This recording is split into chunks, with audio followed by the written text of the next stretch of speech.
Hey everybody, welcome to the 4th episode of the Portland Fly Shop Podcast. My name is Jason. And I'm Nick. And today we're going over everything American shad on the Columbia and Willamette rivers. We have our regional expert here to show you, or not show, well, maybe a little bit. Show and tell. But everything you need to know, how to get there, what to use, what rods, literally all encompassing so you can get out on your own and have a ball with these fish.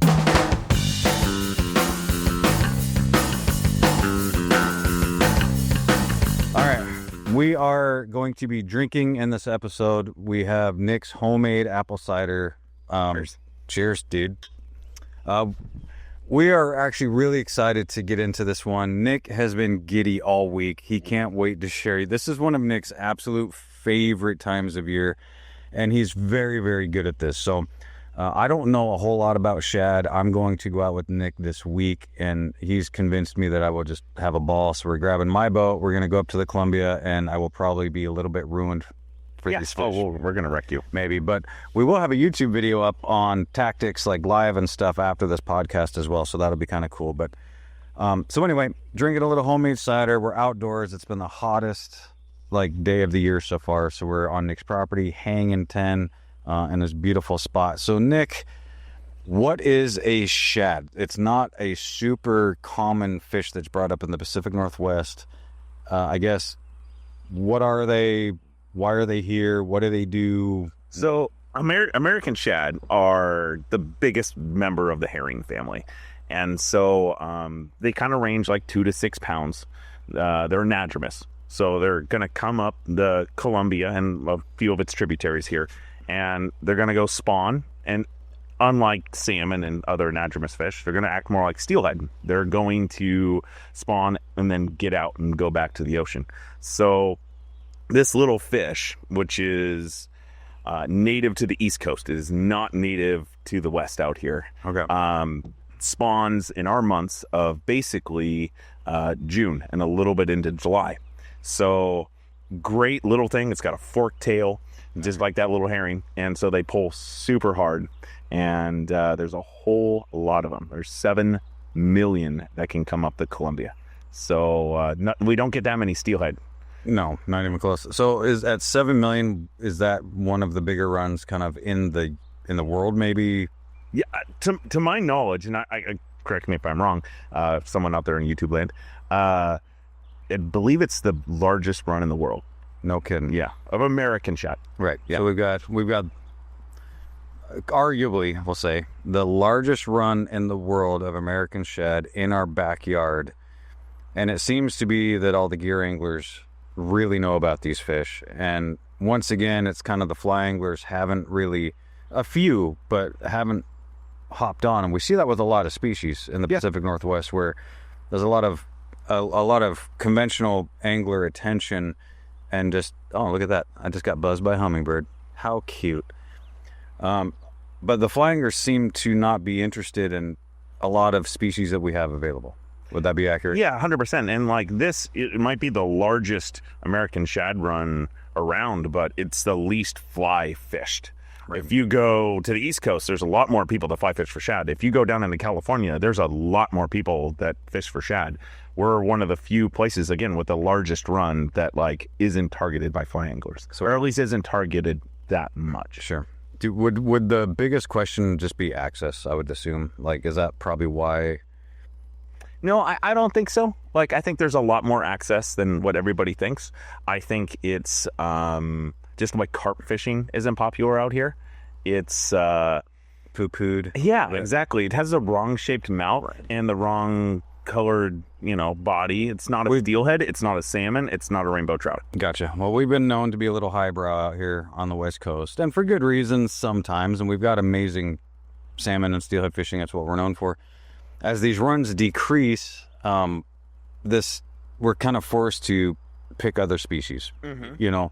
We have good years and bad years with salmon and steelhead. Obviously, the Springer run this year is great, but the steelhead run it's a little questionable for this summer of 26. And so, yeah, I mean, if you want to go out and fish and get fish or whatever, it's an amazing. Would you consider this an after work opportunity? Oh, 100%. All right. Yes. Yeah. So this can piggyback on episode 2 that we did So stick this in the arsenal of after-work activities. So that's cool as hell. Yeah, because depending on how close you are to some of these spots, I mean, you might be like from here, I'm 45 minutes from a shad spot.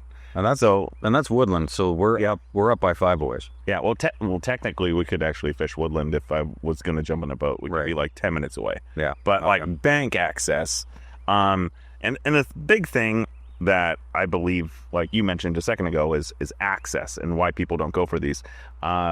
There's so much more access that hasn't been discovered.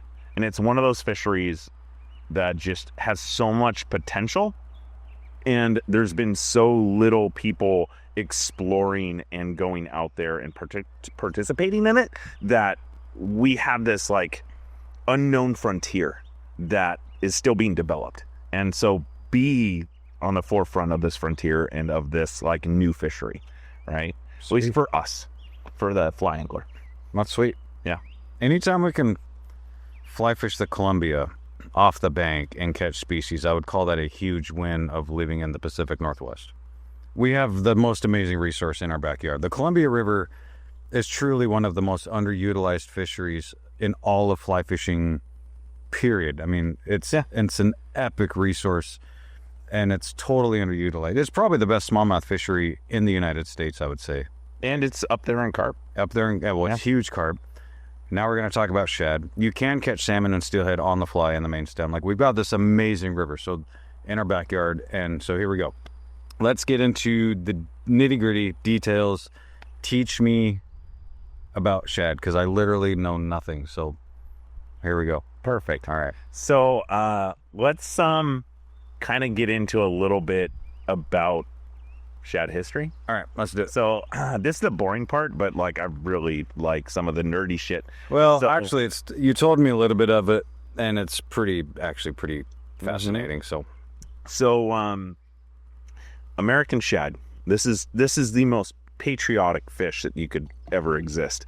So this fish, when we were having the Revolutionary War, some say that this made it so we're having cider instead of tea right now. Basically, when George Washington was trying to cross, I think it was the Delaware, and there was a battle of Valley Forge, they survived off of American shad. There was a run that came in early, and had those fish not showed up, the soldiers could have starved. Wow. And we'd be, God save the king. Right. So, exactly. So you owe this to this fish to fish for him. So like pretty much East Coast, it's very popular on the East Coast, and they actually eat them over there. And we can get into a little bit of that if you want to. But we'll see. I don't know. So they were brought into basically the Pacific Northwest and really California first. They were introduced in the Sacramento River. Okay. 12,000 fish were planted, just 12,000. And within 5 years, they already showed up in the Columbia River drainage without being planted here. Wow. So like they just reproduce. That's what they do. It wasn't until like they started building dams. Shad don't like waterfalls or impassable things like salmon and steelhead will jump over stuff. Shad are not acrobatic. Yeah. All right, they're gonna go up and they're gonna bump up against things. It's like most Brits. Yeah. Well, no, East Coast. Right. Yeah. Well, the American shad. It's not the British shad. Oh, okay. So there's other shads out there too. Just so everyone kind of figures that out. Like there's hickory shad. There's also bait fish shad. So many people think of like, oh, I'm gonna go shad fishing, and they're like, oh, it's like this 4-inch minnow you use for bass. This is different shad. These things again, they get up to like 6 pounds. So that's a Deschutes River steelhead. Yeah. So they planted the first batch in the Columbia in like 1885. So they ended up planting. They did plant them here, but it wasn't until they put in like the Dalles Dam. So the falls there, Silo Falls, like that allowed those fish to get up past that, and that's immediately when those fish. So that was in the 50s. Went from like couple 100,000 fish coming up the rivers to 1 to 5 million. God. So like they go up far. up the Columbia, and I'm sure they go up, if they can, the snake or anything. Right. They're just massive like reproducers. So, gosh, I wish steelhead could. I know.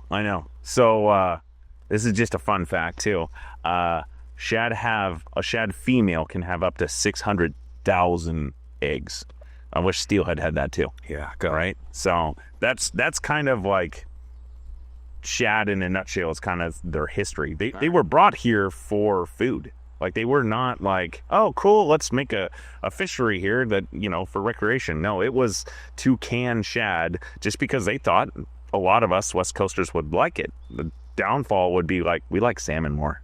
Oh, yeah. Yeah. I mean, so it's fine to be snooty when we're talking about, what you put in your taste buds. But, yep. So most of those, like, old pilings on the Columbia, like, they used to be all canneries, and now they're just kind of wrecks, like, along the banks. Like, most of those are probably shad canneries that you're seeing, like, old pilings. Some of them. Most of the shad, like, the price per pound dropped so rapidly in the beginning, and salmon was worth, so much more, or whatever they could get, that, the shad just kind of dropped off the face of the earth as far as a fishery and canning. But they did in the 1800s talk about how good, like, shad were to taste. And again, if you go to the East Coast, like, their roe, like in the skein, is more like kind of cooked like a sausage. So it's popular there. They'll put them on, like, planks and, like, cook them that way, and then canned, pickled. So there's ways of doing it. And, of course, there's a lot of people out here that, like, will eat them. Most of us out here are going to eat them more, well, use them for crab bait, right, or sturgeon bait, or, throw it under your garden bed and grow some tomatoes real good. Makes sense. Yeah. Well, yeah, get those nitrates in your tomatoes. Yeah, exactly. Cool. Well, there's your history. That's actually pretty interesting that we could almost thank the American shad for That's the right. United States of America. That's right. That's crazy, dude. Mm-hmm. Okay, so you might have noticed a cut there. We were a little disorganized, and we didn't know what the hell, like, format we were looking at. Cider happened. So in the meantime, I've drinking quite a bit of cider, so I'm sorry if I don't pronunciate all my words correctly. So we have our expert here, and he's about the only one I really know in the area who really has this acute knowledge of shad. And so I'm really curious, Nick, how in the hell do you know so much about shad? So that's kind of a fun story. So for those that kind of know, I grew up on the banks of the Russian River. So that's in Northern California. Yes, California, please. Yeah, no, we hired him anyway. Yeah, exactly. So on the Russian, we don't get summer steelhead. And we have a good winter run. It can be good. And so what are you going to do when it's like down there, May, nothing else to go for? So there's a huge shad run that kind of comes in. And I was working at the shop down there, and I was living above the shop at that time. Oh, no, it didn't. It was really dangerous. Yeah, it was a little apartment right above the shop. And so, like, every day before work, every day after work, during shad season, I lived on that river and ended up helping a biologist with a little bit of shad study that was working for, I think it was one of the Washington universities. Okay. And, like, got to learn a lot more about the fish, but just every single day for years. Like, I just told people I was not available. But it was a very easy thing to, like, crack the code if you live like 100 yards from a shad run. Fair. Right. And again, like, I was broke, single, and living above a fly shop and tackle shop. So, like, it was pretty days. It was a pretty, the days. It was a terrible life. So that really got me in the process. And so when I was there, like, when I knew I was going to move up here, I even started researching the shad run. I was like, ooh, what did Bonneville have? Yeah, and I was like, oh my God. Did you know that Columbia had a shad run before I moved up here? Yeah. Okay. Yeah. So, like, it was something that I was, like, looking into. Gotcha. But, like, I couldn't find any information. Like, there was like one gear guy that was offering shad trips, if I remember right. I don't think Watertime or anybody was running anything much yet, or at least they're trying to figure it out. So like when I moved up here, it was still very new to fly fish for shad.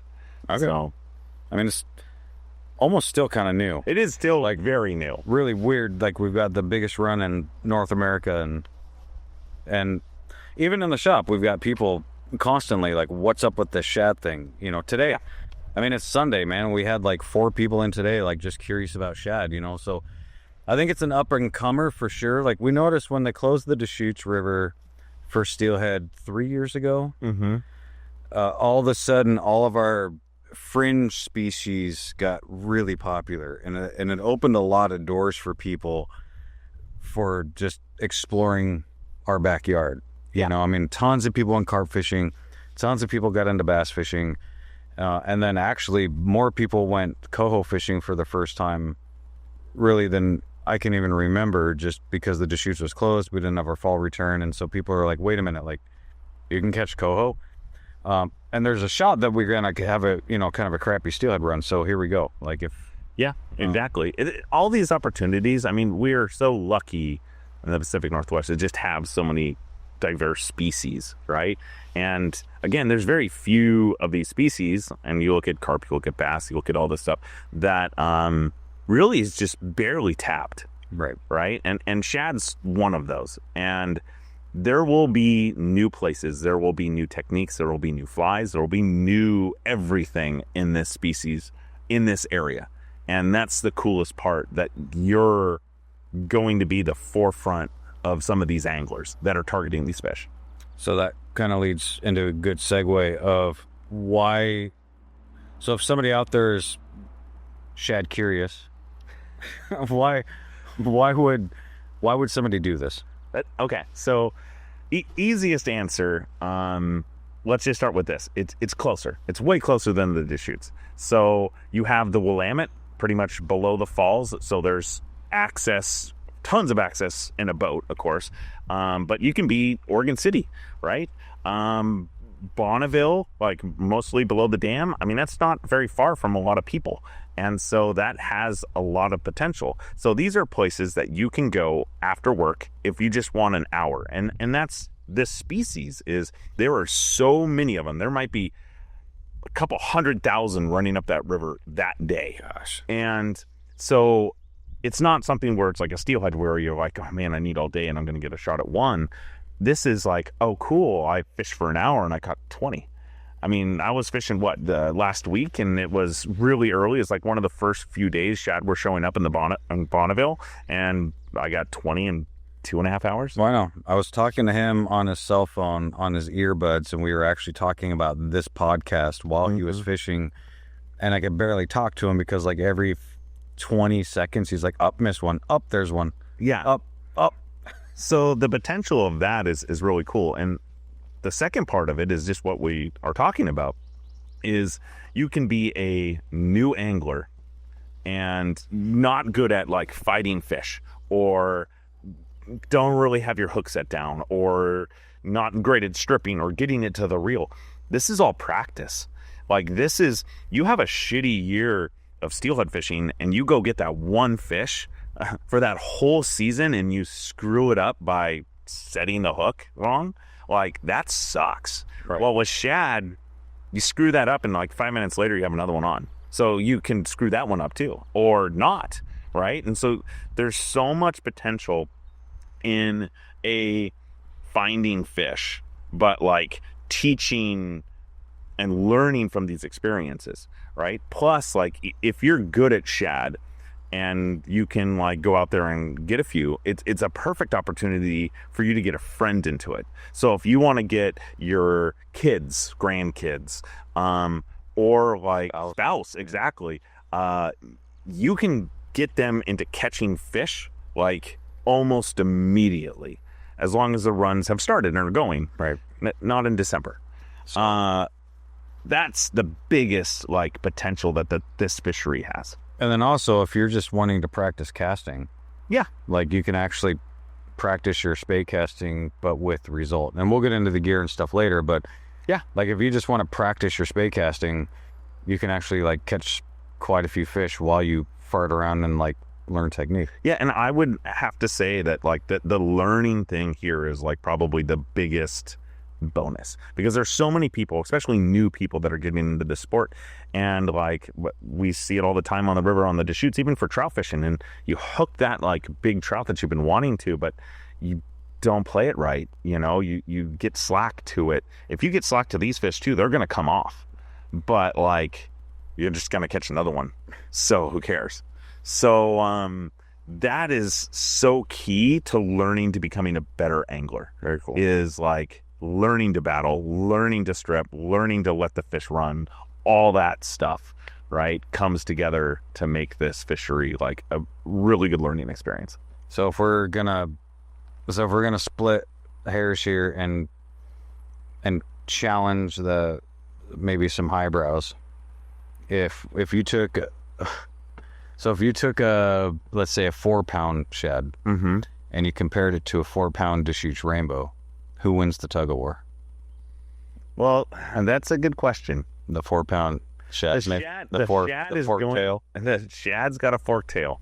It's going to pull fast.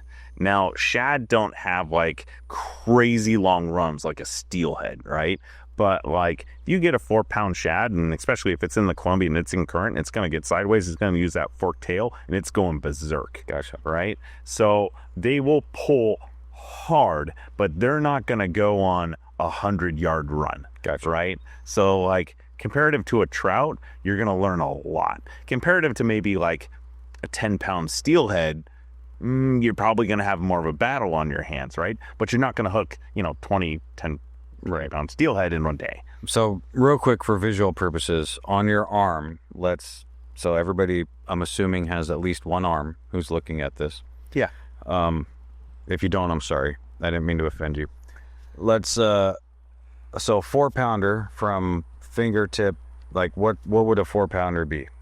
I would probably say from your fingertips to probably somewhere in your elbow. Really? Yeah, I mean, that's... And the 6-pounder's going to be... I don't weigh them that much, so I'm not going to be like super like key on it. But a lot of like the small males, so a small male, because they're not all 4 to 6 pounds, right? There's going to be a lot of males that are like 1 to 2 pounds. And so those fish are probably from my fingertips halfway up my arm. Average to shoot, well, maybe a little average to shoot rainbow. Yeah. Is your small mouth. These fish are fairly skinny, okay, right? And so like a shad that's maybe 16 inches is probably only going to be like an inch and a half wide. That's crazy. 2 inches, but they're slender, and that's that herring, but they're tall, right? And so again, that's if they get in that current, they turn sideways and it's taking line, right? So you catch them this big. Yeah, that'd be a big one. But right. Yeah, but they're there. Yeah, they're there. I think most of them are. A 6-pound shad. The last time I haven't caught a gazillion 6-pounders. The last 6-pound shad, like I thought I hooked a Chinook. No kidding. And I was like, oh my God, this thing is huge, and it was ripping me. And I was like, Eventually it, came to the surface, and I was like, oh no, it still is a shad. So I was kind of a little disappointed because I really wanted that to be a Chinook. Right. But I mean, hats off, American shad. Like, they fight hard. Yeah, that's impressive. And as they get longer, they're going to get thicker too, right? So you're going to get a heavier body. But like the females just fight way harder than the males. Gotcha. Yeah. Okay. The males are all like, let's go. And then the females are like, oh, you ain't get me. I've got firsthand experience at that. Yeah. Yeah, exactly. Lots of it, 21 years of it. So let's go with best time. So we'll get into the nitty gritty of like you catching them. So you're not wasting time. What do you look for as the best time? So since we're kind of discussing the Willamette and the Columbia, the Willamette does get its fish, I feel like, slightly earlier. So as they're swimming up the Columbia, they're going to go up the Willamette channel. And all of this is really based on water temperature. Shad want 50 to 60 degree water temps to spawn. Okay. Right? And so that's when they're happy. And so if the Willamette, if we've had like a low water year and there's, let's say, more snow up in Canada, the Willamette will heat up sooner. And so they'll go up the Willamette first. If they both are kind of running the same temperature, then they'll go up both. These fish are very opportunistic. They'll take whatever they can at the right spawning, right? And so the first fish, I feel like, are you're good to start fishing for them about Memorial Day, especially the Willamette. The Columbia, if we're talking about Bonneville, you really start seeing those first counts that like very end of May, beginning of June. So right, salmon fly hatch is wrapping up. Yes. And it's a perfect time to just transition, because we're in a tweener time right now, honestly. Like the salmon fly hatch is, you know, what's today? The 11th or something? 8th. You're ahead of yourself. I'm way ahead of myself. So it's May or June 8th. We're wrapping up the salmon fly hatch. Like, with a lot of dead bugs, but now we're fishing we're wrapping up. We maybe have a week left of dry fly fishing of the salmon fly hatch proper. So it's a great shoulder season if you want to just transition right into something fun, cool, hard fighting, and just go right to something that's prime, which is pretty sweet because we get to leave prime Deschutes and go right to prime shad. Yeah, exactly. That works out pretty good. Yeah. Yeah. And, you know, like, again, I was looking at the counts this year. Now, again, every year is going to be different, so you can't just plan on this year. It's just like the salmon fly hatch. It's all water temperature based. Right. And so this year, the first numbers started going over Bonneville. They record them at Bonneville, so that's what I can look at to kind of see them coming. And I don't get excited until it's about 20,000 a day. Okay. There was a few days, like maybe 4 or 5 days of like 3,000, 5,000 fish a day. Could you probably catch some on that day? Sure. Once it hits 20,000, it's go. Okay. Right? And that was May 25th, 27th, somewhere in that zone, right? This year. But now I will say this, again, the males come in first before the females. So almost every single fish that I got was a male. I don't think I did get a female. And so majority of those fish are going to be like 1 to maybe, I think the biggest one I got was like 2 pounds, right? And so like as we get a little later in this spawn, like we'll start seeing bigger fish. Right? You'll get more 3-pound fish, 4-pound fish. And when those females come in, that's the fun, right? So like those females, they stay another 1 year in salt before they come in, hence why they're bigger. And they got to make more eggs, right? So these males are just coming in ready and hot, but nothing to do. Gosh. Yeah. And that run, like singles bar. Yeah, exactly. Wednesday night. Yeah. Yep. And so that run, typically 4th of July. I feel like 4th of July is around kind of the end for Willamette, right? Oh, really? Yeah. Okay. Yeah, and it can go further. Like those falls like block a lot of fish. Now there's a debate whether they go above the falls or not, and if they can use the ladder. I believe if you talk to like Oregon Fish and Wildlife, they will say no, they do not go up at the falls. But then I've had buddies catch them above it. So well, there's a ladder. Yeah, but they don't like all ladders. They're not the smartest fish in the world.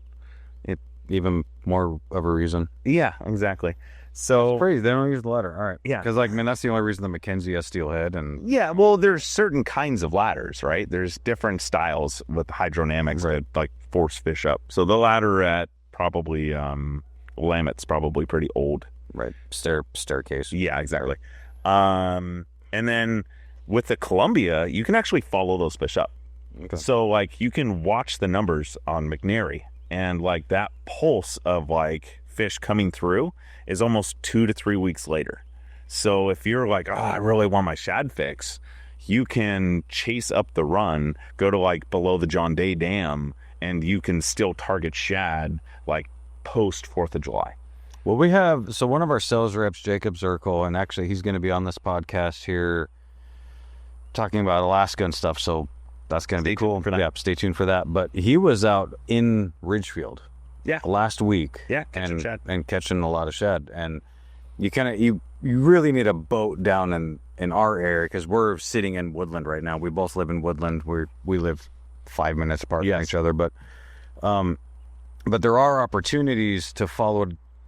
It's not just Bonneville to John Day or whatever. It's like literally you could follow it all the way from Longview to or St. Helens or whatever, like all the way to Bonneville, then follow it to McNary and everything. So if you are of the adventurous sort and maybe you've got a fish finder.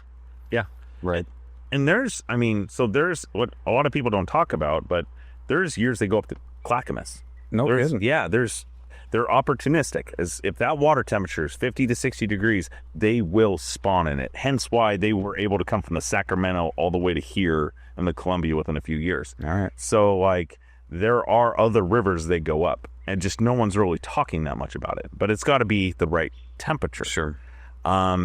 These fish, it's unlike steelhead, and this is like the super weird part about those fish, is let's say this group of fish goes up the Willamette, and it goes up towards the falls, and they spawn, and they're broadcast spawners, so they just let everything go, right? The next few days, they're done partying there. They go up to Bonneville, and then they party up there. Like they party more than once. And they party a lot. Right, they're partying. So, like, they're going to broad-based spawn in as many places as possible. Oh, man.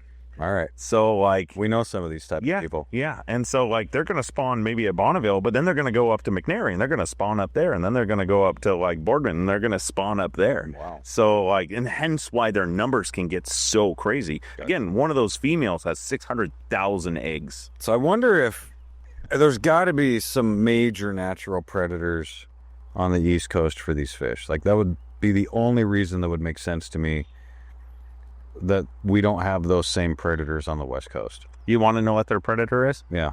Dams. Dams? Yeah, so a lot of the dams on the East Coast, like, again, when they built a lot of those things, didn't have fish ladders. Well, right, but, I mean, just inherently, like, the reason they produce so many eggs and they spawn so many times, there's got to be something on the East Coast that just kills the shit out of them for them to be so aggressive in reproducing. Oh, yeah. I don't know what. That'll be interesting to see. Are there? Okay, so everybody, as we get into fall, right, or into summer, we see all these little bait fish jumping in the Columbia and the Willamette and everywhere else. Those are all shad babies, and they're all out migrating. So, like, the biggest predator that we have in our areas is smallmouth, right, and it is a massive smallmouth. Like, consumption. Okay, so we're going to divert real quick to all you bass folk out there. What time of year do you see these babies jumping everywhere? Don't pound on my table. Oh, I'm sorry. Sorry, Mike. Adobe's going to have some work to do with me today.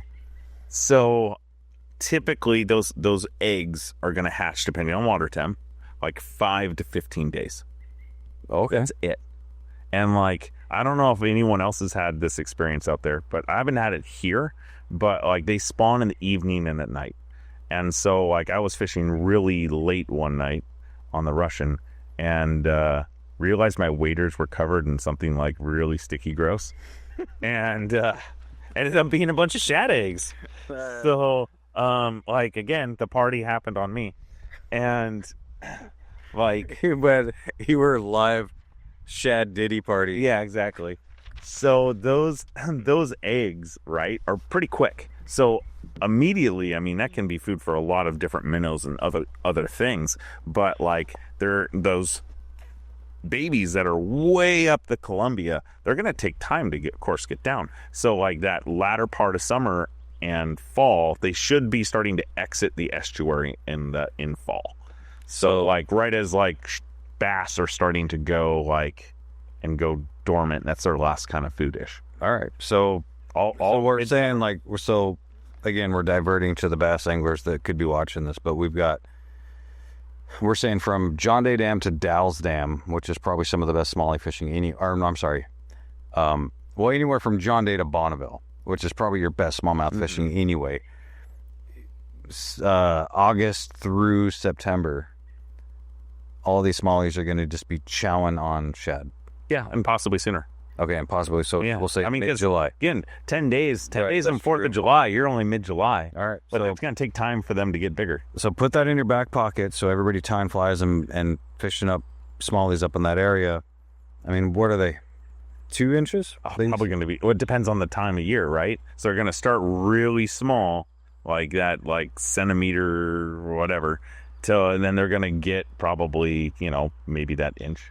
Okay. All right. So there you go. All you people tie some little baby shad flies for your smallmouth fishing in like July and see what happens. Hopefully. Yeah. End of July. Yeah. Yeah. All right. So we're talking 1 inch shad fry, end of July, Columbia River, smallmouth. It gets bigger. It gets bigger. And then it gets bigger. And migrates. What fish 2 flies? Yeah, exactly. All right. So I guess take that for what it is.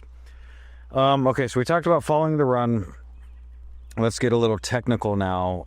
Probably one of the bigger questions we get in the shop is, will my 5-weight work? Will my 6-weight work? What is ideal gear? So if somebody is looking for ideal gear for the shad specifically, and then tell me what will work that maybe somebody already has.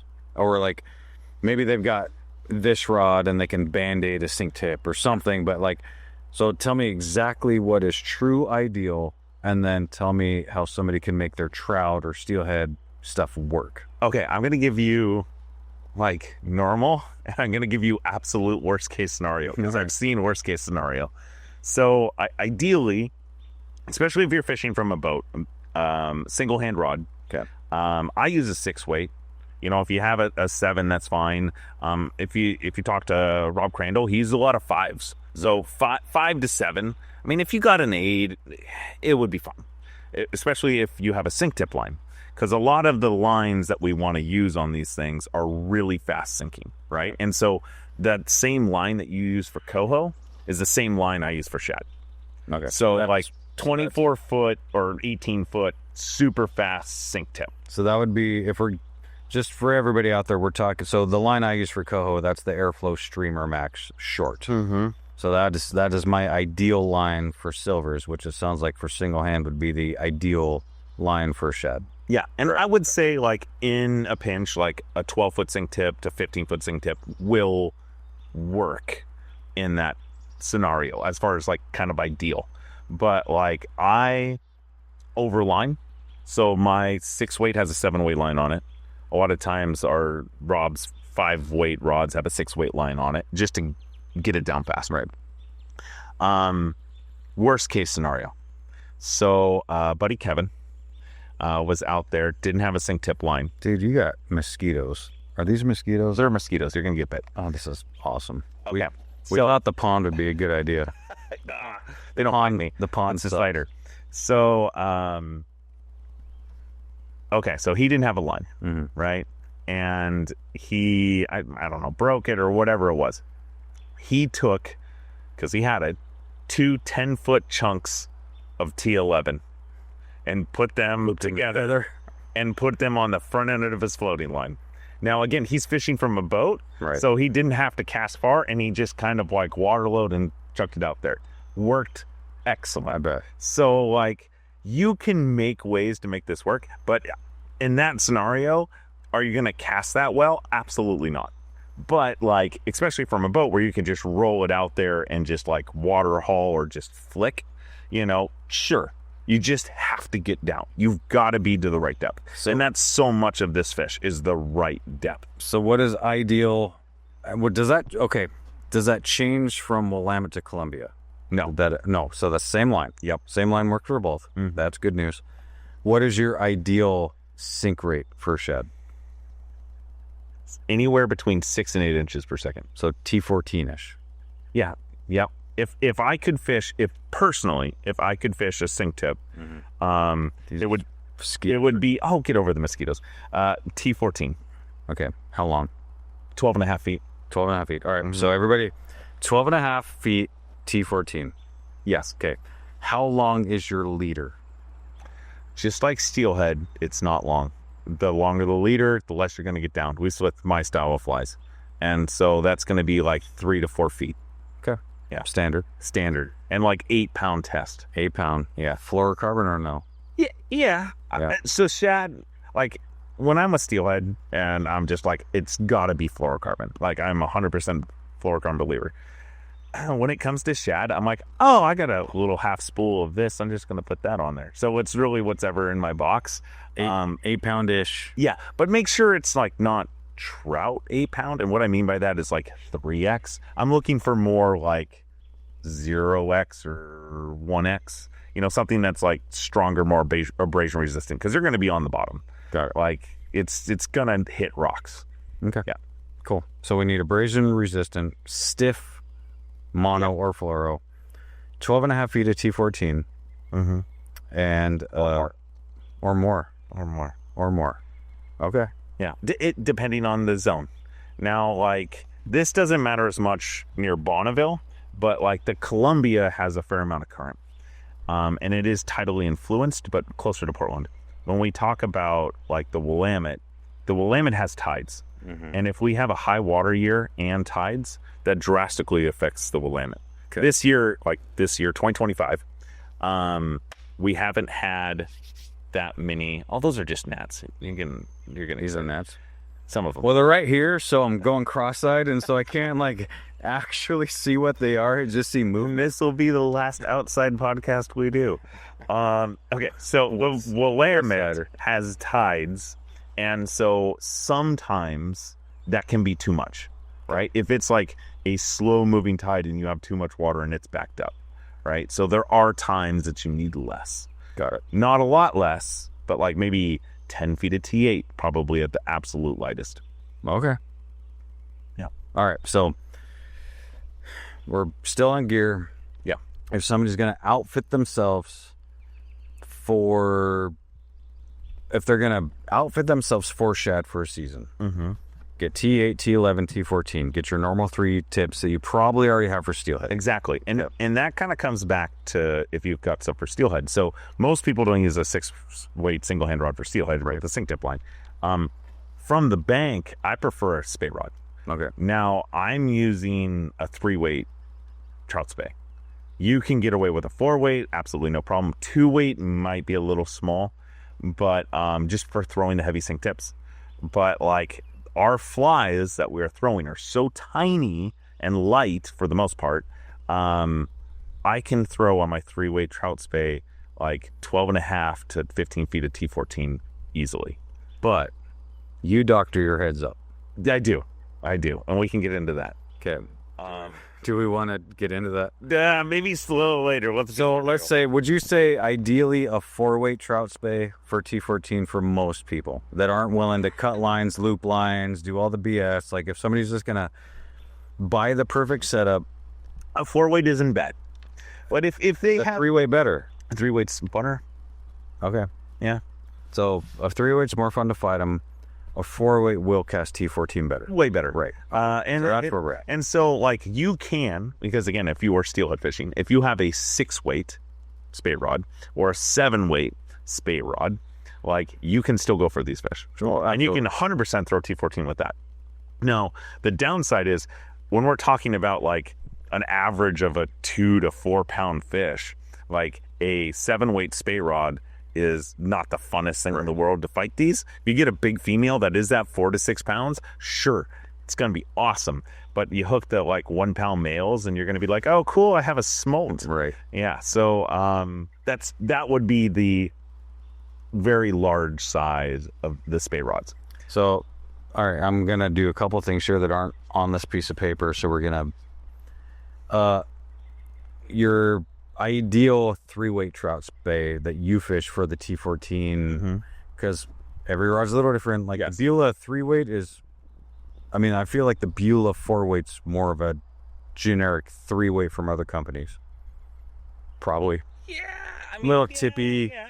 I don't see the Beulah 3-weight casting T14. It'll do it. It'll do it. Well, you would know. With the right cast. Okay. So, all right. So I guess that answers that question. Will you be willing to doctor a few heads for people? So here's the thing that I've done, and I can't take all credit for this because Jocelyn and Zirkle, Jake Zirkle, worked on me with these heads.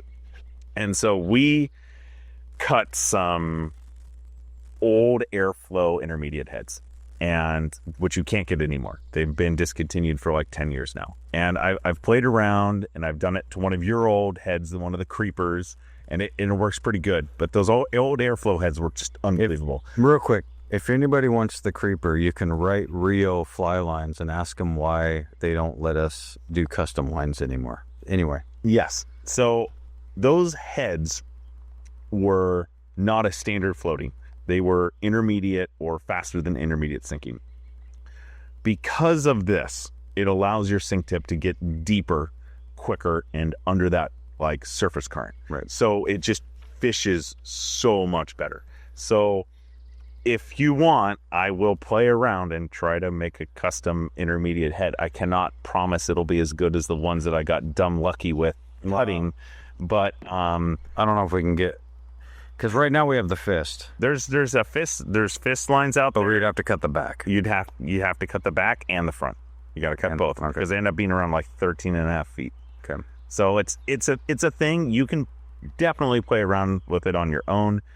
I would highly recommend just using a floating one. And I've done it many times with just 12 and a half feet of T14 and just sometimes a little bit heavier fly. So do you lighten your grains? So like most 3-weight spey rods are going to take a 270 Skagit.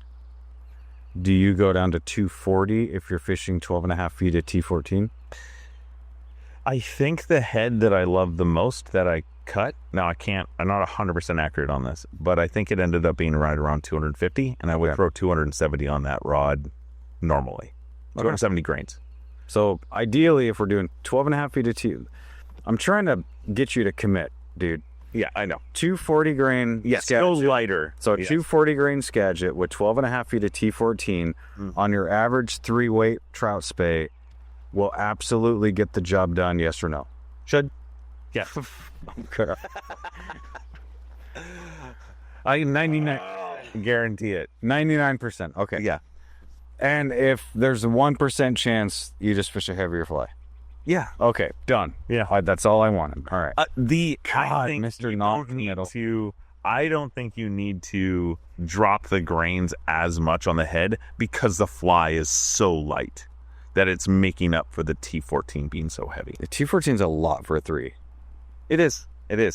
And in any other fly, I would never throw T14 on a trout spey. That's a 3-weight. Okay. Period. Got it. Period. Only in shad. Because the flies are so light. Because the fly's weight, it's just a hook. Got it. Yeah. Okay.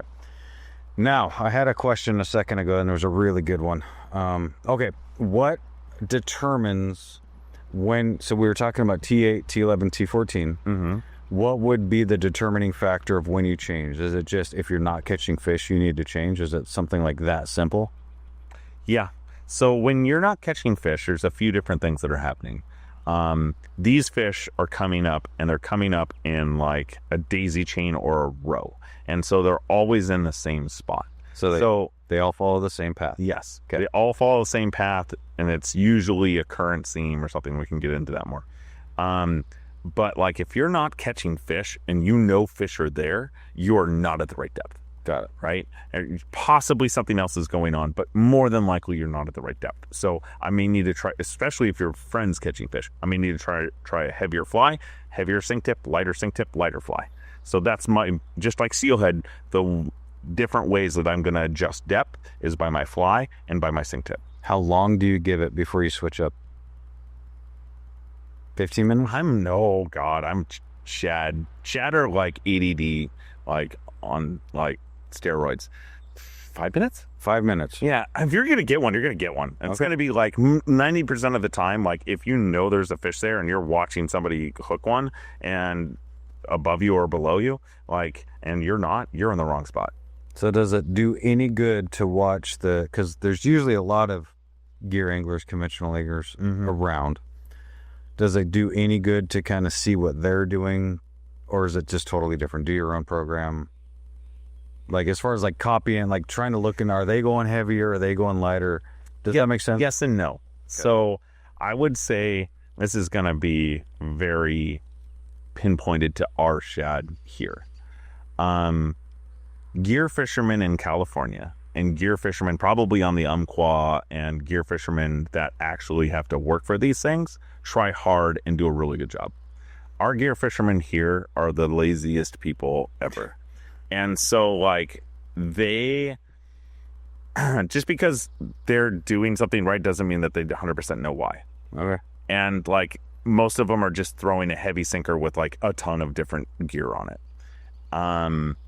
There's ways of finding the right spot. If you're seeing a gear angler out here that knows what they're doing, sure, by all means. But like most of them are just plunking, and I feel like that's not something to like pay attention to that much. Maybe about the zone as far as like what seam they're fishing, but watch other fly anglers. Or watch other people that are really paying attention. Watch the boats. Like that's those gear anglers kind of understand the seams and all that kind of thing. Okay. But really it's best just to, honestly, I mean, if you're just saying like, and we're going to get over reading water actually next, but if you're in a spot and it checks the boxes of the right type of water, if you haven't caught a fish in 5 to 10 minutes, do something different and just kind of run your own. Oh yeah. Okay. Got it. Yeah. Move. Unless you're catching fish, then 100% don't move. Great. Yeah. Fair. And so leading into that, what is the type of water that we are looking for? So they're in a single file line. Mm-hmm. You could absolutely be in the wrong spot. So what is ideal water conditions that you're looking for and like types of water? So what I'm really looking for, and this, it applies to all fish, and I think this does help us become a better steelhead angler. I think it becomes a better salmon angler, all these things. Fish follow seams, right? Fish want to take the path of least resistance. Now, they don't want to be seen, so they're not going to be on the bank in 6 inches of water, right? Just like steelhead, salmon, all that kind of stuff. So they're going to be right on that edge of a slower moving seam with faster moving water. Right? If they can take a elevator up the river, they will, right? So the other thing, and we use this in trout a lot, the foam is home. It's 100% sure. Okay. Well, every time you see foam, I guarantee you that's a shad line, right? So like pay attention to your seams, your eddies, your riffles. Like riffles are really key. The Columbia, even though it's gigantic and like 2 miles across, there's still eddies. There's still riffles. Right. Like the last spot I was in, there was a good riffle that was probably just a transition, which had a back eddy. Those fish paused, even though it was only maybe 1 or 2 foot depth difference, to just stage before they went up the riffle. Right. Okay. Even though it's the Columbia. Right. And the salmon and steelhead are still going to do the exact same thing in that river. Right. So look for any of those features that you would look for normally going after an anadromous fish, right? Okay. That's all going to be in play. Perfect. So anywhere you've caught steelhead in the past, remember what that water looked like and then apply that to, I would say like ideally, so we're dealing with a river that's 2 miles across. So look at how far you can cast. Maybe we'll say 60 feet. Mm-hmm. So don't worry about the rest of the 1 3/4 or whatever, but like from where you're standing to 60 feet out, just like we tell people to fish the Deschutes on trout time. Oh, 100%. Like don't worry about the rest of the river, just worry about what you can cast to and pick apart what you can actually reach with the fly. Yeah, and the thing is when we talk about the Willamette, this can change, right? So if you're dealing with tides, and it's a slower moving tide, a lot of times that seam or that bubble line is like 80 feet out, right? And the boats can park there, but you can't, right? And so unless you're an excellent caster and you can cast to that seam and get that fly in that depth that far away, sure, you can catch them. But really, I want, ideally, faster current, because that faster current is going to push that seam closer. Okay. Right. So even with the Columbia, like flows are changing constantly. So I'm paying attention to the flows on the Columbia just like I am the Willamette, and I'm paying attention to tides. So that Columbia seam, like there's times when it's been up that the fish are 5 feet from the bank. And you do not have to cast far. Right. Those can be the best days. And I guess that's a pretty good safety issue is when you're fishing, especially the Columbia below Bonneville, be cognizant and very aware of changing water levels. So if you're out waiting, you don't get in trouble. Yeah, 100%. Right. Okay. Yeah. So, yeah, little tidbit. Pay attention to where the water line is on your waders. And if it's starting to creep up a bit, like, yeah, maybe back up. Yeah. All right, cool. All right, so we are going to go right into a quick break. I'll be right back. Now that we're back, I needed a little break. Let's talk about tides, because that's probably one of the more confusing parts and mysterious parts of this whole thing. And honestly, like we've dealt with tides a lot in steelhead fishing. At least I have, and I try to tell people all the time to pay attention to tide steelhead fishing. But most of the river dwellers, stillwater dwellers, we don't have a good grasp on tides and the effect of tides on our anadromous fish. So can you explain to me, like, good tides, bad tides? Like, how do I navigate this tidal kind of mystery? So some years, I just want to make this point, you don't have to worry about tides. The closer you are to Bonneville, like I think it's Roosterish, Rock Beacon Rock, that tides stop like influencing it some. So if you're above that, again on the Columbia, you don't have to worry about it. On years that the Columbia is not that high, you don't have to worry about it on the Willamette. So like this year, we may not have to worry about it as much because of low water. But tides, what I'm looking for, if I'm going to go, and I'm especially the Willamette, I need to look for a dropping tide. I need more current. Okay. Because again, just like what we were talking about, it's going to push that seam closer to the edge. And if I'm bank fishing, that's going to help. Now, if I'm in a boat, like, it's not going to matter as much, right? Unless it's like just a full slack tide and there's zero current. Because at that point, the shad can be anywhere. They can spread out, do whatever they want. So watch for a dropping tide and the lows. Okay. That's the real key. Same as salmon. Yeah, salmon fishing, really. Yeah, okay. So we want current.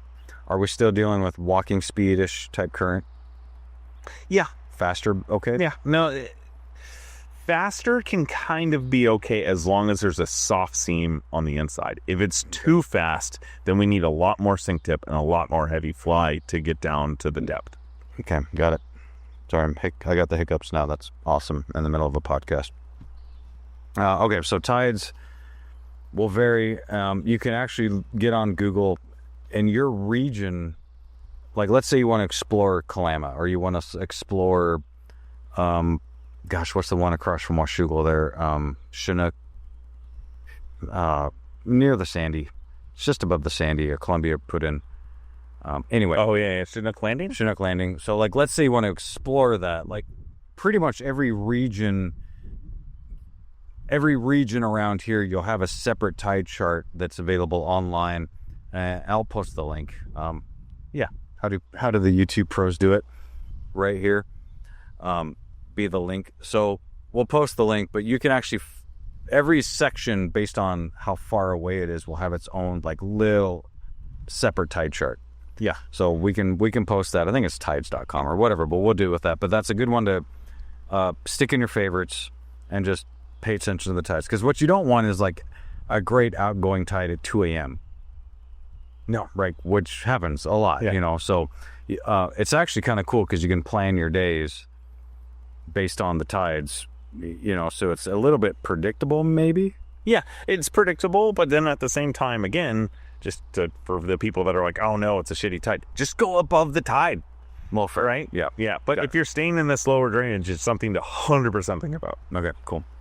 So hopefully that wasn't too confusing, but important. Yes. Okay. So, and then leading on to time of day. So ideally, because we don't always get great tides at the time we want them, but if you go above the tides, what is the peak time of day for shad? So this is kind of, I'm going to start this with a story. All right. So, hold on. Oh, that gravel's gonna sound great in that mic. We got Adobe. Yeah. So here versus other places. So if you asked me this question and I was on the Russian, I would say time of day matters massively. Okay. And like you cannot really get them in the middle of the day there. They're a deep dwelling ocean fish. Their eyes are big. They do not like light. Okay. Right? And so they're very gung shy of like any light. So they're going to go real deep in the middle of the day. And so on the Russian, like we only got them in the morning, in the afternoon. Middle of the day was like, just don't even fish for them. So I always thought that was the thing here, and never dawned on me how churned up the Columbia is and the Willamette. It doesn't matter whatsoever. Serious. You can catch them in the middle of the day here. And that was like, that's what blew my mind. 100%. Like I was like, what?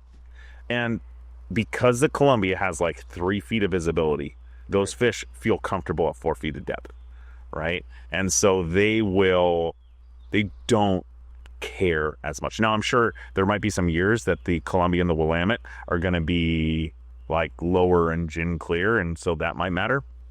But the only thing to think about is they will be the most active in the evening, period. And that's because they're getting ready to have their party. And so like they're nighttime partiers. They're nighttime partiers. And so right in the evening, right in the setting sun, they're like disco like jam is playing, and so they're gonna start doing their thing. And so like that will be their most activeness, right? But to here, have you ever noticed a difference of like, oh cool, I can still go catch 20 at noon? All right, well that's encouraging. Yeah. So does not matter. The tide will be the bigger factor if you're in a tidal zone. Gotcha. Yeah. All right, sweet.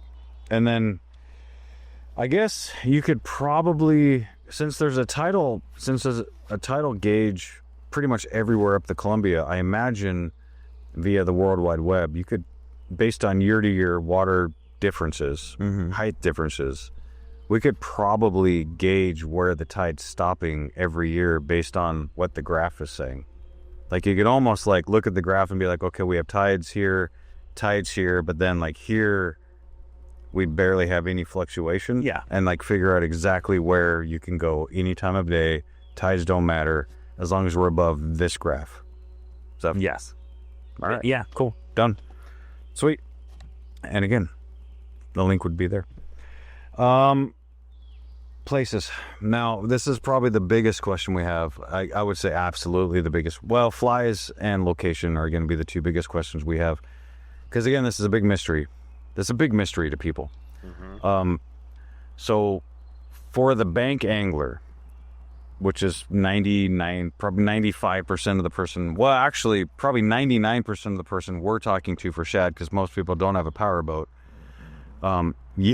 You have floated the Columbia. We can talk about that, but what the only guy probably on the planet Earth like this floated a 14-foot pontoon boat down the Columbia River. Yeah, it's not my smartest move, but I do it quite a bit, and I haven't tied yet, so it's working out. That's good. As long as the barges see her. Yeah, you got to have some like amazing looks of just mass confusion. Yeah, no, I definitely, I'd stay mainly in side channels, so like I don't get harassed too much by any barges or anything like that. What about like salmon guys? They're just like, what? Oh no, they look at me like, what the heck? So for the bank angler, give me some spots that people can go wade in and catch these fish. Okay, so I'll list off the top easy ones. Let's go Columbia first. So Columbia, these are the places that are very simple, and this would be Washington or Oregon, and it's right below Bonneville. And everyone tells me, and I'm sure you're going to put it right here, maybe a picture of the Columbia lineups, and they're absolutely horrendous. Just because there's 80,000 people standing in a line doesn't mean that's the spot I'm going to tell you.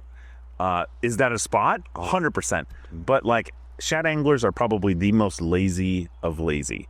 And so if they can walk from their car 10 feet to their cooler, they will. And so all you have to do on the Columbia, again, Washington or Oregon side, is go down the path from your car more than like 20 feet. And there's going to be spaces. If you have to walk, they won't walk. So get away from the people, but those zones are still good. Like the Oregon side, you have all the islands right there below Bonneville. You have, I think it's Herman Creek. Herman Creek right below there. Watch regulations. Sometimes they close that. And then even for Shad. No, for Steelhead, but I think like it's just a closure. Closed is closed. Yeah. Got it. But just like kind of look around. But just because you see a group of 10 people over there doesn't mean that beach like 60 yards down that has no one isn't a good shad spot. More than likely it is. And then same thing with the Washington side. There's so much zone there of like walkable path. There's like 2 miles of like from the dam down. Trust me, all those people are usually just standing that first like 800 yards, right? They just don't want to go anywhere. There are so many other spots like along the Columbia and like that just haven't been discovered yet. Like I'm pretty positive that the like right along that's like right above Troutdale on 84 is a spot. I haven't fished it, but it looks just like it would be perfect. There's spots along the Columbia Gorge below Bonneville that look perfect. There's Cascade Locks. That island, I think, would be a good spot. Like the Washington side, there's Beacon Rock. There's so many other little pullouts. I just can't fish them all. Right. So, like, you kind of have to explore. And that's where this fishery is really undiscovered. There's 10,000 new spots that just aren't right, or just I didn't fish them at the right tide or right thing. Woodland right here. Like I was 5 feet from having the right cast, and I could see the boat that was 5 feet past my cast that was just hooking fish after fish after fish after fish. And I was like, yeah. And that's just right on the point here at Woodland. So had that tide been right, or had the water been a little bit different, I think I easily could have got it if I could have cast just that little bit farther. So, right. So there's so many places. I even think like Kalama, there's that new pier and boat ramp. I've always wanted to try that on the right tide. No, like that seems like a really good spot. When the cruise ship's not there. Yeah, exactly. And of course, the Dam on the Washington side has a ton of access. Right. So there are so many spots in the. There's a bunch of access off 84 too, John Day. Like they got that big kind of almost camping area. Maybe there's a camping area there, RV camping. Yeah, any place that there is a narrower section of the Columbia, and you have a seam that is closer to the bank that you can cast from, there is a shad there. Like period. Especially when there's 400,000 shad coming up a day.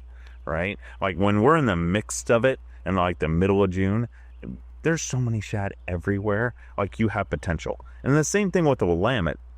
The Willamette's a little bit tighter on access.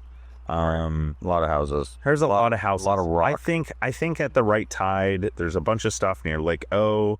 There's some stuff near Cedar Oak boat ramp. But like the easiest place that I've got them from the bank there is just Clackamas Park. Right there at the mouth of the Clackamas. So like that's a good spot. Again, it's got to be the right tide, because a lot of times when it's a little slow, that seam is like 120 feet out, and it's just not a castable distance. There is Tim Ray Jeff. Yeah. Tim and Steve could both probably hit him. So there is a couple apps that could probably really help if somebody was going to get really into shad here. First, Onyx, because that tells you where you can access and where you can. So that's huge. As far as what's public land. B, a lot of fly anglers don't know this, but I knew it just from captain school and having jet boats and stuff, is Navionics. So Navionics is an app that will give you depths, and it'll show you all like the spits and all like the sandbars and all the structure out like into the Columbia.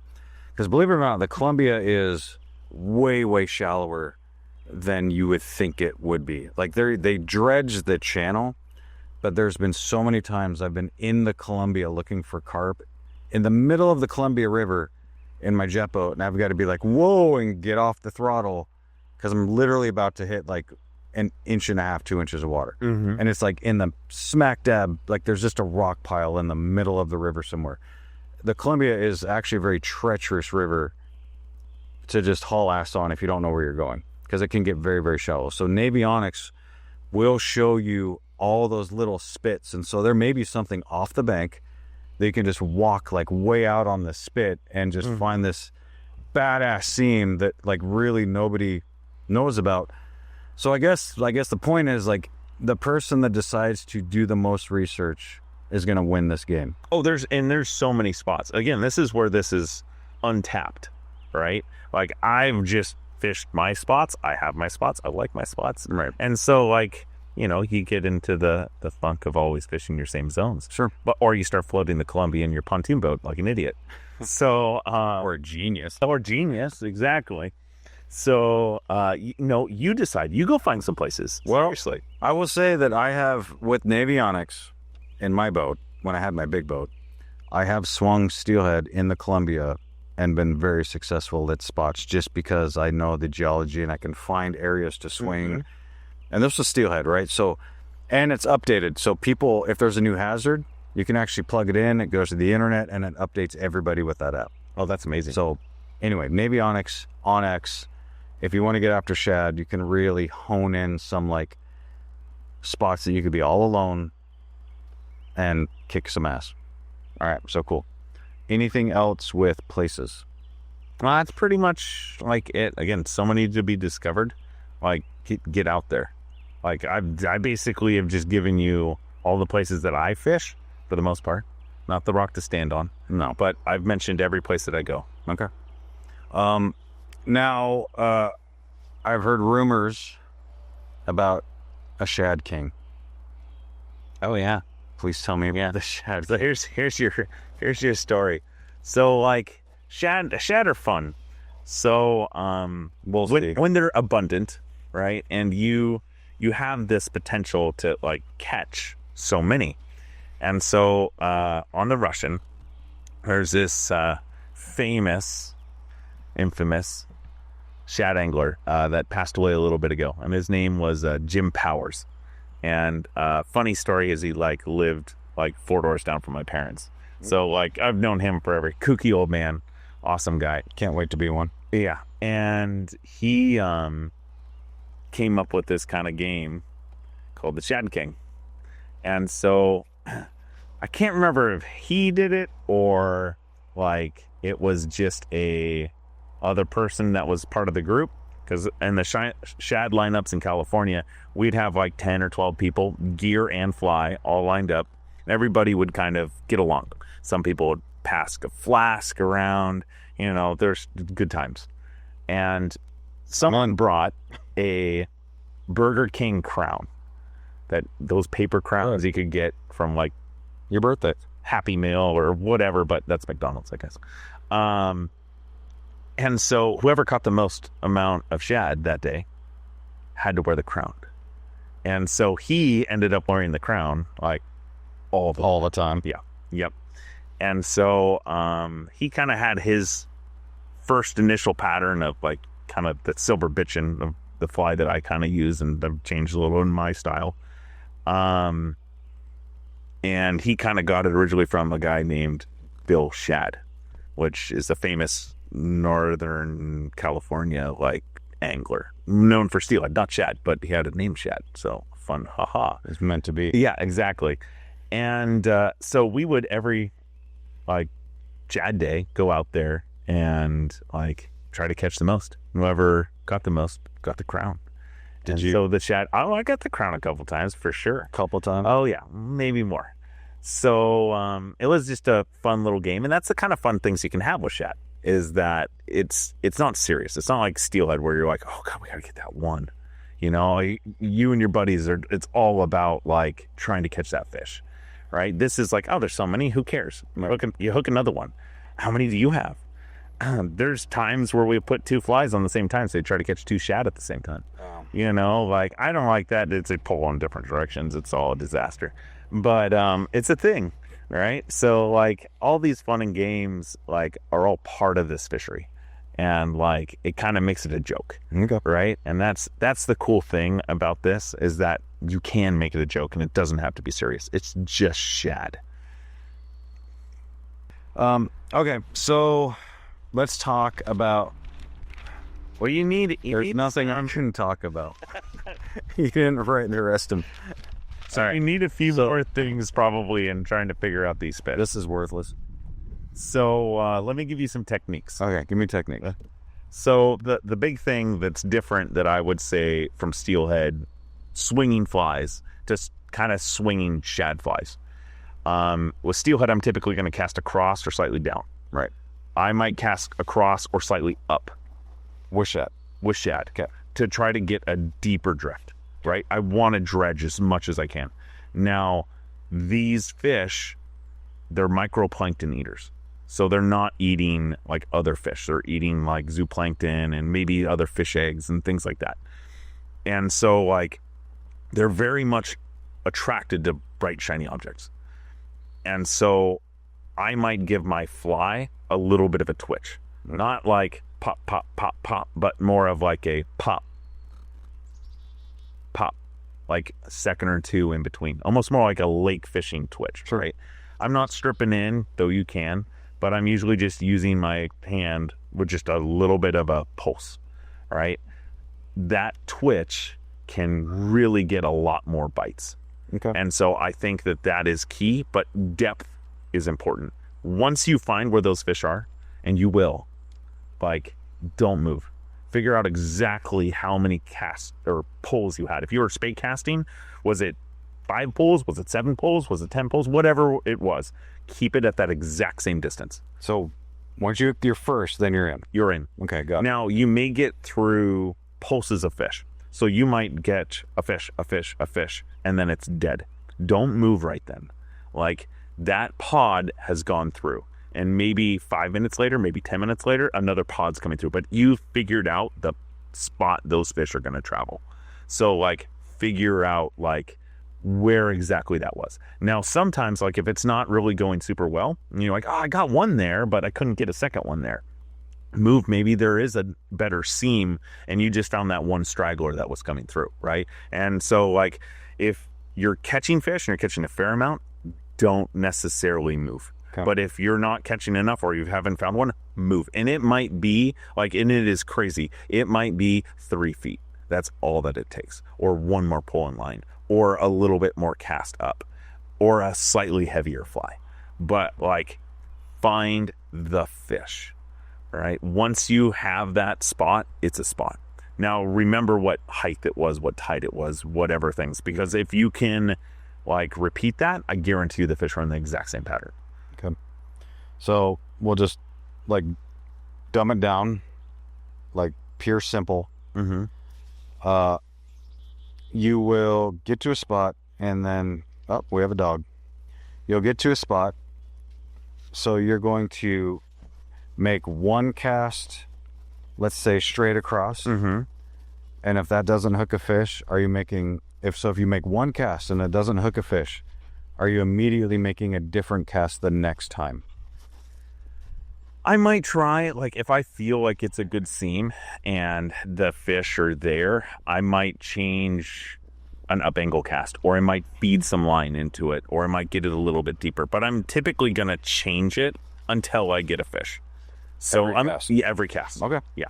So, or move a foot, or move 2 feet, just like you're working steelhead. The difference is with steelhead, you work and then you find the fish and then you continue to work. Right. With shad, it's like you work and then you find the fish and then you're stationary until the fish are not there, and then you work again. The only reason I reiterate this is because this happens way too often, and we talk to people at the shop all the time, especially steelhead fishing, but people don't move.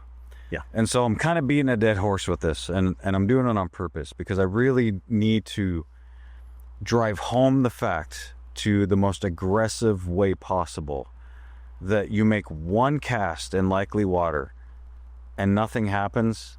Literally the next cast you will do something different, and you will do that until something happens.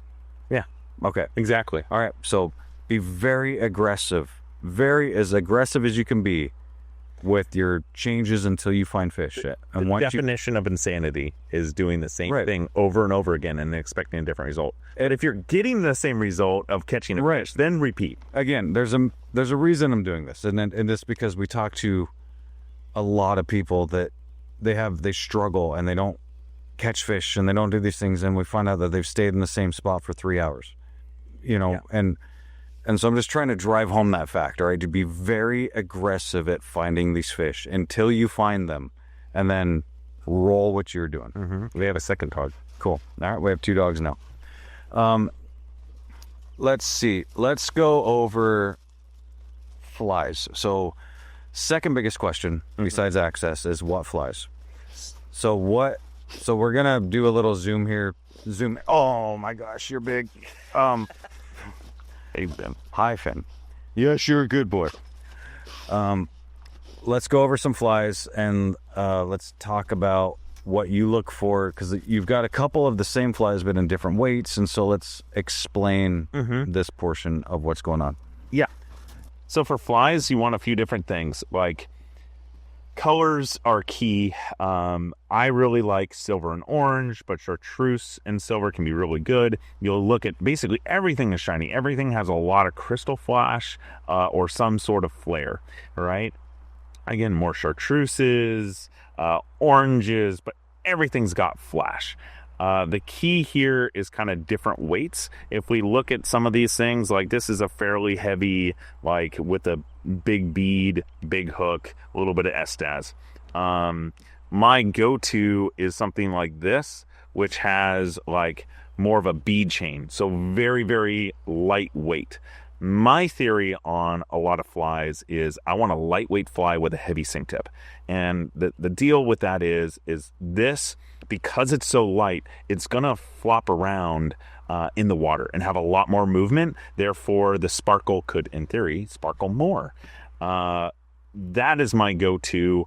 This is the silver bitchin'. I do it in a few different colors. But like I am going to tie it with kind of like a heavy like brass eye or lead eyes. This in a pinch can get me down a little bit farther. Ideally for me, I think that I'm going to lose a little bit of movement in that. So if I have too heavy up a fly, it's just going to drag and just sit in position. I'll still catch fish, but I think a lighter fly will do better. Now, the other key thing here, like these are all flies that I've kind of tied, definitely some in here. But if I look at this, I think that like a long tail can lead to a lot of short bites. Like these fish have a very soft mouth and nip at the end of things. And so if my tail is way too long, I seem to get a lot of grabs, but not a lot of commitment. So make sure you have like a shorter tail so that fish can get on there. Now, when you get a fish to eat that fly, unlike steelhead, don't wait for it to grab and turn. When it eats it, set the hook. Not crazy, but just enough to like stick that thing. Again, these things have a very soft paper mouth. So if you set it too hard, you're just going to rip it right out. But I do want to set the hook the moment they hit it. So at the end of this, we'll post a recipe for my favorite fly. Mine's the silver bitchin'. This very, very easy fly to tie, very basic. So anyone with even no skill in fly tying, I believe in you. You can tie this thing. But it's an excellent fly. I think the best fly ever invented for shad. So give it a try. So I've gone over flies. What are some other things like, so it is the Columbia. There's a million other species swimming around. What have you seen in your shad adventures, like besides just shad, but are there any other things that... So on the same flies, the exact same flies that we just went through, we've caught sturgeon. I have not, but Crandall has. Rob Crandall? Rob Crandall. So can we interject real quick about Rob? Yes. So Rob Crandall, Watertime Outfitters, is about the only true shad guide right now that we know of. Going after these fish. That will specifically target shad. And if you want a really good opportunity to go get these things, he guides out of a jet boat on the Willamette, And if you want to take your kid, grandkid, get anyone into this, it's as much guaranteed fish and fighting fish as possible. So I can't speak any higher of Rob. He's an incredible dude. Him and Todd. If you want to chase shad, that is your best opportunity to hire someone to go after them. Well, and then if you hire a guide, you're going to know exactly what, I mean, let's just hire from one day. You're going to know exactly what type of water now to look for. So no matter where you're at, you can identify that water. And the feel and the cast and everything. So it definitely accelerates the full learning curve of shad fishing, 100%. And it's because there's so many fish, he just does half-day trips. Okay. And so you can do a morning or an evening, and awesome opportunity to, again, take some kids, especially if attention to wanting to be out there all day is like an issue for some kids. Yeah. Me some days. Exactly. So it works well. But anyway, Rob has caught sturgeon on those things, on the shad fly. Springers. There's been a few springers. I may have hooked one once. Jack Lynch got a springer once. Yeah.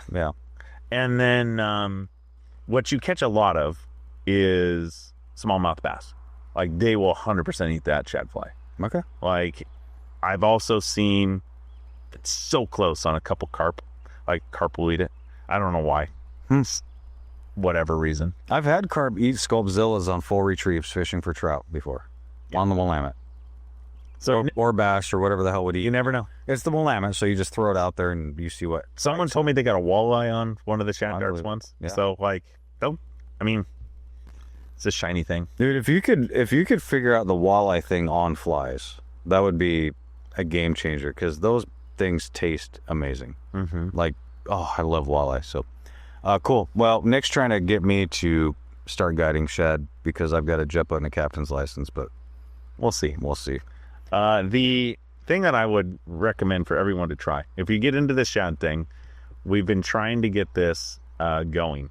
I've gotten real close one time on it, but it's called the Invasive Species Grand Slam in the Columbia.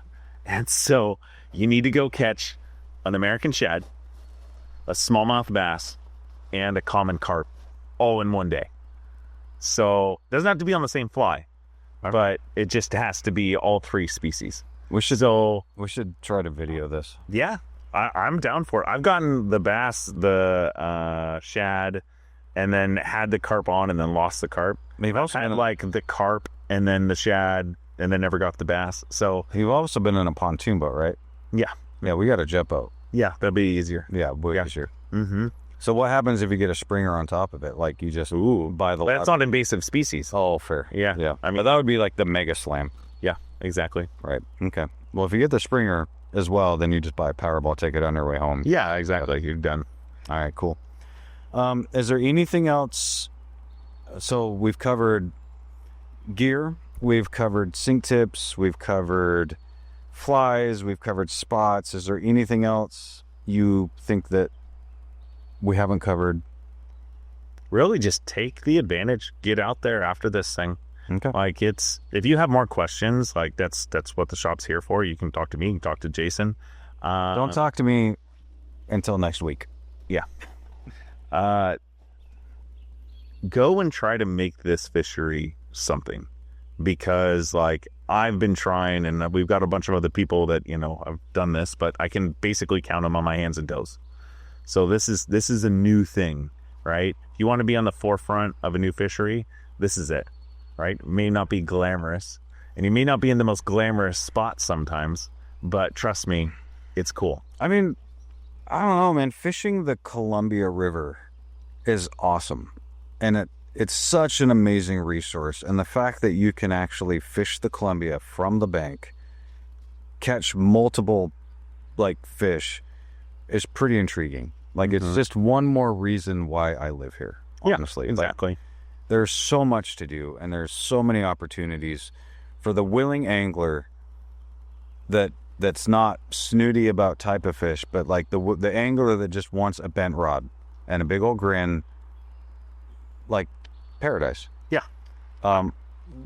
So to recap, We've talked about seams. We've talked about all that stuff. But so time of year, we'll say like beginning in, I mean, obviously like check the counts. So if we're checking counts, we're going to get on the Bonneville fish counts, and we're going to look at American shad, and 20,000 plus, it's game on. Yes. And then you really get giddy when it's he changes in the shop. Like when it hits 100,000 a day, 100,000 days, it kind of like floats in the shop a little bit. 200,000 a day is epic. Okay. And then 400,000 fish, we get a couple of those a day. Okay. And there's always a chance of like, shoot, I should have been there yesterday. So typically, generally speaking, the Willamette is about over July 4th. It still can be going. Again, I would say 4th of July is like it's starting to Taper off. Yeah. So we're on the taper off, but still good, but not ramping up, but we're on the backside. Yeah. Columbia a little later. Yes. So like 4th of July is kind of the end, but you can also follow it and end up by John Day Dam and be like July 10th, 15th and still have options. Okay. Got it. So yeah, look at those dam counts, follow the run up, and get your Onyx, get your Navy Onyx. Like really, you can plan your spots and be more successful. Cool, man. Well, this has been kind of a long time coming. I knew you were really excited about doing this one. I can't thank you enough for just being willing to share this information, like, and not gatekeeping. And it's just cool to have somebody who's excited to share their knowledge. And I'm telling you, it's like an up and comer. There's a lot of buzz about shad this year, especially already. Like be a part of this new movement. It's the thing. Like people are really getting pumped about this, and it's kind of the buzz is in the air, So it's kind of cool that we're here. And if you have questions, we're here for you. Yeah, call the shop, email. It'll probably be Nick for a while answering you, but again, like I don't know anybody better to answer specific questions. So thank you so much. Yeah. And thanks for letting us hang out on your property. Thank you for joining, and hit the subscribe button if you want to hear more on the lower corner there. And we'll try to keep these things coming. So if you guys end up with any other good ideas or want us to talk about something, you can always leave it in the comments below. Yep. And also real quick, for everybody that's been watching, we can't thank you enough. The support's been off the charts, and it really makes us feel like pretty awesome about what we're doing here. It's pretty humbling, honestly. So thank you so much for everybody that's been tuning in, and we will talk to you next time. Yeah, at the shop, probably. All right. Adios.